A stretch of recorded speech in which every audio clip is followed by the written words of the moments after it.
All right, so here are just a couple of other examples.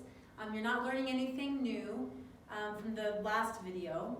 Okay, we're just looking at different examples, and you really need to learn how to do this. You're going to use this for the rest of math. It's very, very important that you know how to do this.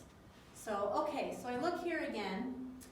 This side of the equation, it's just 15x. That's all it is right now. But over here, I've got parentheses, so I've got to distribute so that I can use this. So 3 times 5x, that's 15x, plus 3 times 2 is 6. Okay, and that opens up the parentheses. That's the way I think of it anyway. Okay, so now we want to get the constants over to one side. So I'm going to subtract 15x from both sides. And I get 15x minus 15x is 0, and 15x minus 15x is 0. So I get something really weird. I get 6 equals 0. Well, now I start getting confused and I think, what in the world is happening? Well, when you get a situation like this, how often is 6 equal to 0? Never, right? It is never true. So when you have a situation like this, there is no solution. 6 is not equal to 0, it never is, so there's never a solution for this. Okay, so let's look at this one. As you can see, you're going to see something quirky with this one too. So I'm going to distribute. I get negative 8y. Okay, negative 2 times 1 is a negative 2, and that equals negative 8y minus 2. Now maybe you've noticed right now that they're exactly the same on both sides. Okay, they equal each other. But let's say I didn't notice, so I go, okay, well I'm going to move the 8y's to one side. And so that gives me, those cancel out, and I get negative 2 equals negative 2. Well, this is different. On this one, I got something that wasn't true. On this side, I got it where it is true. And how often is negative 2 equal to negative 2? Always, right? Always. So there's always an answer. So for this one, I have an infinite amount of solutions. Sometimes I also just write infinite solutions.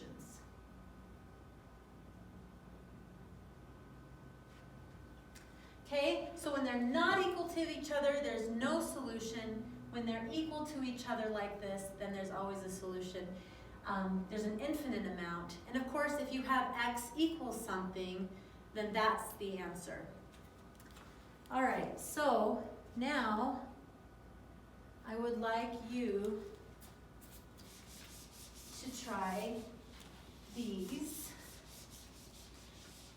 So go ahead and pause your video.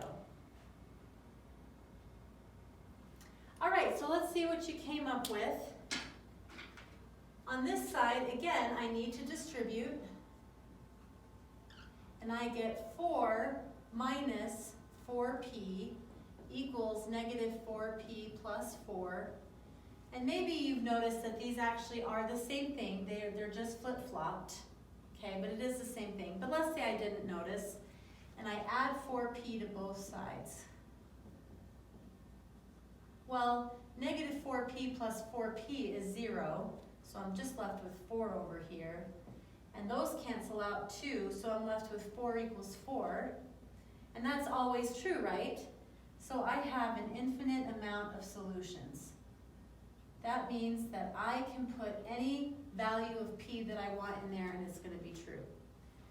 Okay, so over here then, let's go through and we've got to distribute. Okay. Also though, I noticed that on this side of the equation, I have 6m minus m. So I can simplify that side. So I can say 6m minus m is 5m. And now over here, 5/6 times 6m, that actually gives me 5 times 6 is 30, divided by 6 is 5. I can also cancel those out like that too, if you want to do it that way. But that's 30m, and then 5/6 times 10 is 50 over 6. Oh, I sat there and said 5, didn't I? And then I wrote 30. I meant 5. 5 times 6 is 30, divided by 6 is 5m. Okay, so don't worry about this number right now, because hopefully you've noticed that there's a 5m here and a 5m there. And if I subtract 5m from both sides, I end up with 0 equals negative 50 over 6. And that can't be true, right? So this one is no solution. I hope you can see that. My marker is dying. Okay, one last problem, and we will do that on the next video.